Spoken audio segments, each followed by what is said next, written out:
Hola chicos, buenas tardes, noches, días, cuando, donde sea que me estén viendo. Vamos a continuar con los temas de procesamiento de plásticos y vamos a iniciar con el primer proceso, que es extrusión.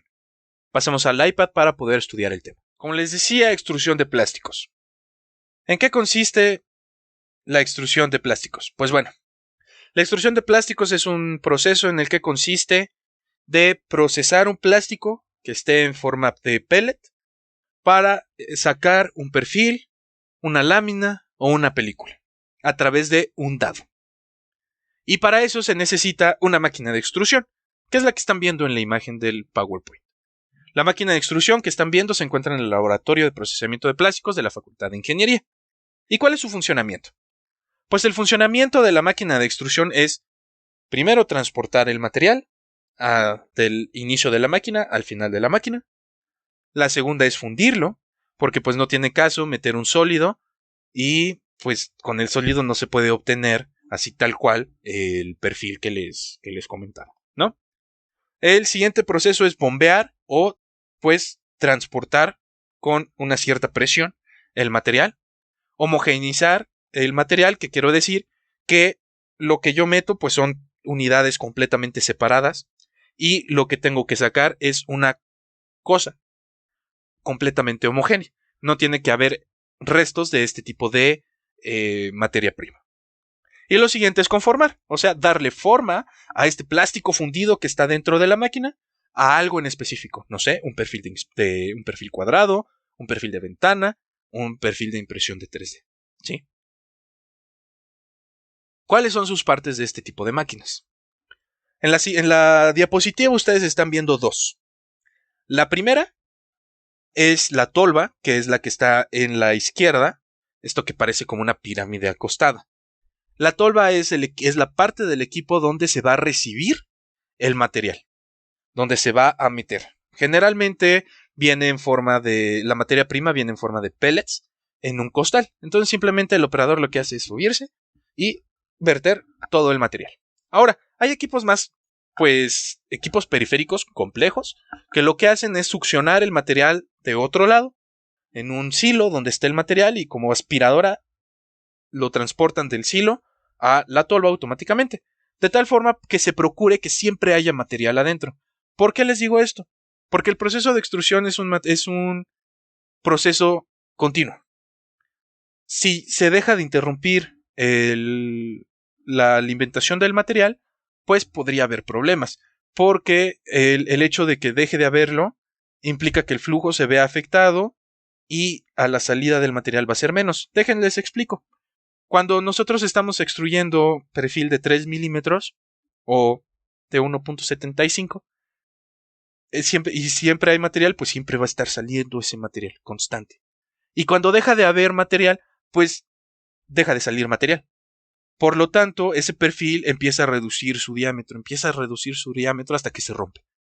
En una producción continua, pues no queremos eso, porque tendríamos que detener la máquina, volver a checar los parámetros, muchas cosas suceden ahí, ¿vale? Entonces, siempre debe de haber material en la tolva para evitar problemas durante el procesamiento del plástico. En segundo lugar, en la imagen de la derecha, ustedes tienen la unidad de control. La unidad de control es donde se modifican temperaturas y velocidades del proceso, ¿vale? Ustedes están viendo en esta parte los medidores de temperaturas, que simplemente son perillas. Estos de aquí abajo son amperímetros. ¿Por qué? Porque a partir del efecto Joule se controla la temperatura de las resistencias y va a controlar las temperaturas. ¿Vale? También se tienen lo que controla los amperímetros son relevadores. Los relevadores son pues componentes que tú le mandas una señal y si se está cumpliendo la señal, pues el relevador se va a prender o se va a apagar, dependiendo de cómo se programe. En este caso, la señal es la del termómetro, la del termopar. Si yo programo el termopar aquí para que funcione, para que esté a 120 grados, pues el amperímetro va a estar encendido gracias al relevador, va a aplicar una cierta corriente hasta que la resistencia se caliente a 120 grados, ¿no? Una vez que se detectó que llegamos a 120 grados, el relevador se va a apagar. Va a sonar como un chasquidún. ¿Vale? Se va a apagar y va a dejar de suministrar corriente. El hecho de que deje de suministrar corriente implica que la resistencia empieza a descender en temperatura. Sí, ya no va a estar caliente. Entonces, cuando baja un poco la temperatura, el relevador se va a encender y va a volver a subir la temperatura. Entonces, siempre va a haber una pequeña variación de unos 2 o 3 grados. Va a depender de la resolución que tenga el relevador y va a estar variando. ¿Sí? Y va a estar subiendo, pero esos grados no afectan mucho.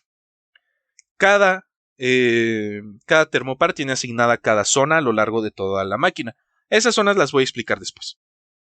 Aquí se tiene el control del motor, que es con el que va a girar el lucillo para poder transportar el material. Y este es el encendido y apagado. ¿Vale? Esto de lucillo, resistencias, lo vamos a ver en las siguientes diapositivas. En esta imagen de en medio se tiene un variador de frecuencias.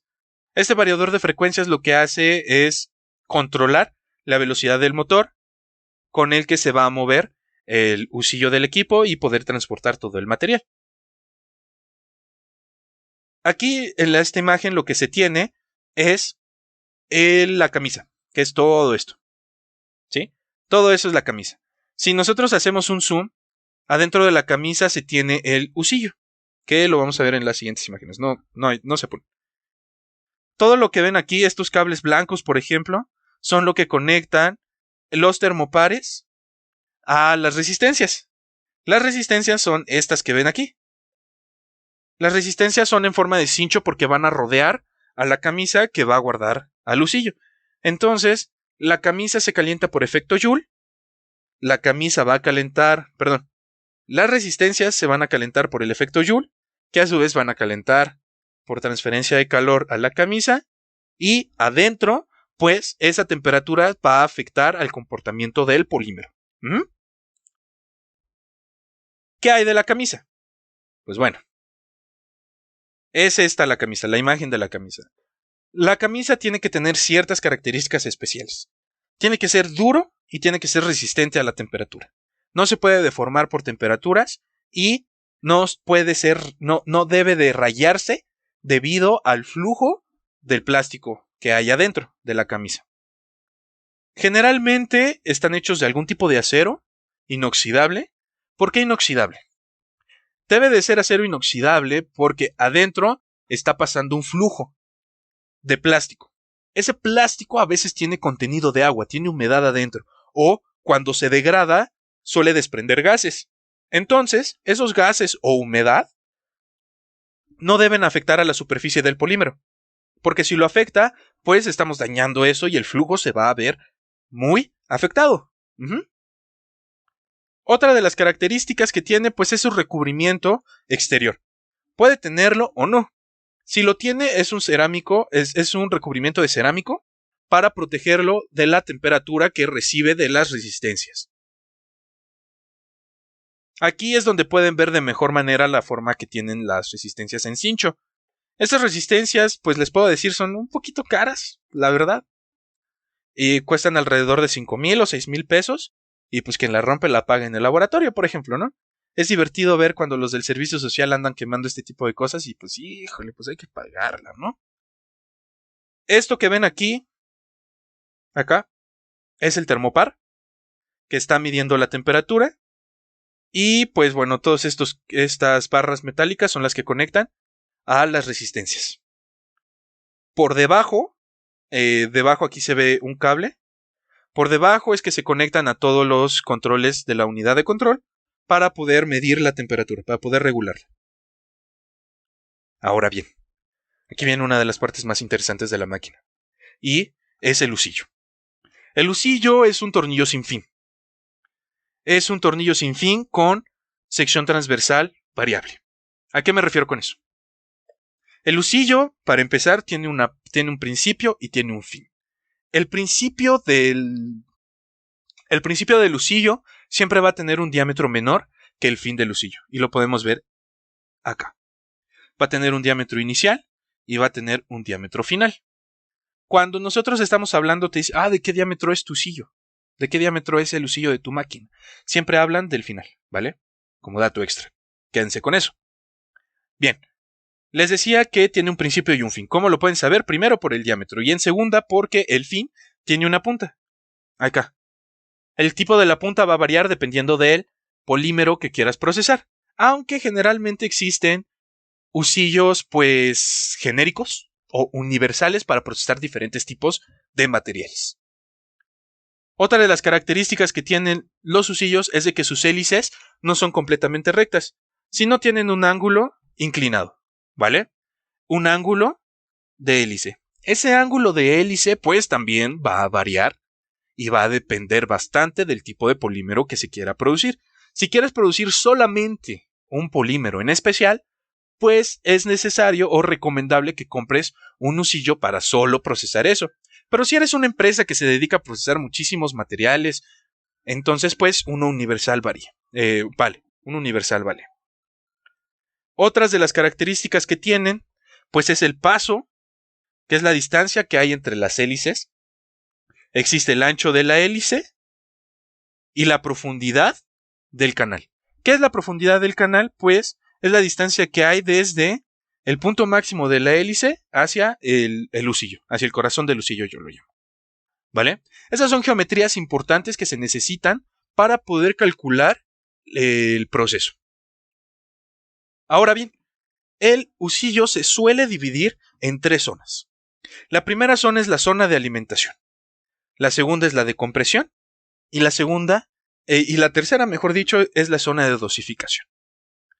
¿Qué va a pasar en cada una de las zonas? Pues eso es tema para otro video. Pero, pues antes de empezar a hablar sobre esas zonas, cabe resaltar que también el husillo tiene una longitud y un diámetro. Y a partir de esa relación que existe entre la longitud y el diámetro, pues se pueden saber muchas cosas. En específico, pues se le conoce como la relación L entre D o LD. Esa relación va a depender del va a depender la homogenización del plástico adentro del proceso y que también se vaya a mezclar. ¿Qué quiero decir con esto? Que si la relación L entre D es demasiado corta, pues el plástico no se va a mezclar. ¿Por qué? Pues porque no le va a dar tiempo. ¿Sí? Si yo tengo un espacio aquí y aquí quiero fundir y homogeneizar el plástico, pues no va a dar la distancia. ¿Sí? En cambio, si es muy larga la relación L entre D, pues el material va a estar expuesto por mucho tiempo a temperatura y a fricción y a un esfuerzo cortante. Esto va a hacer que se eleve la temperatura del polímero fundido y se pueda llegar a degradar. Entonces no tiene que ser ni muy larga ni muy corta. Si es muy larga, se degrada el material debido a la exposición de la temperatura, y si es muy corta, pues no le va a dar chance de mezclarse. Existe una relación adecuada y es el largo del husillo debe de ser 25 a 30 veces el diámetro, ¿vale? Esto no es un menos, no es un menos, ¿vale? Quiere decir que, se los pongo más claro, tal vez así se entienda mejor. 25 a 30 veces el diámetro del husillo, ¿sí? Si yo cumplo con eso, puedo asegurar que el polímero se va a mezclar bien y no va a estar expuesto a temperaturas debido a la longitud del husillo. Ahora, aquí pues podemos ver la relación de compresión del volumen. ¿Qué es eso? Pues es la relación de volúmenes que hay en la zona de alimentación, al inicio de la zona de alimentación y al final de la zona de compresión del husillo. Ojo, como les dije, el husillo tiene un diámetro variable. Entonces al inicio tiene un diámetro menor y al final tiene un diámetro mayor. Pero las hélices no cambian. O sea que si nosotros vemos de lado al husillo, siempre vamos a tener la misma distancia entre las hélices. ¿Sí? Lo que va a cambiar, pues, va a ser el husillo. Ahí bien feo dibujado, pero se entiende mejor en lo que tengo aquí. Entonces, el hecho de que las hélices tengan siempre la misma altura implica que al inicio va a caber más volumen en el husillo. Y al final no va a caber tanto volumen, ¿sí? La relación de compresión lo que me va a indicar la presión que se va a alcanzar en los diferentes puntos. Y pues para poder procesar de mejor manera ciertos materiales, pues se necesita ver ciertas condiciones de presión específicas.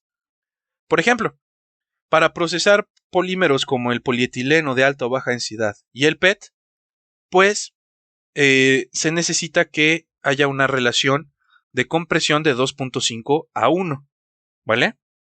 En cambio, si queremos poliamidas, que son polímeros un poquito más especiales, pues se van a necesitar relaciones de compresión mucho más grandes, ¿sí?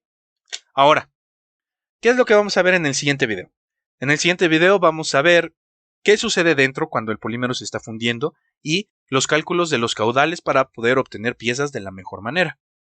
Así que chicos, como siempre ya saben, les agradezco muchísimo su atención y nos vemos en el siguiente video. Bye.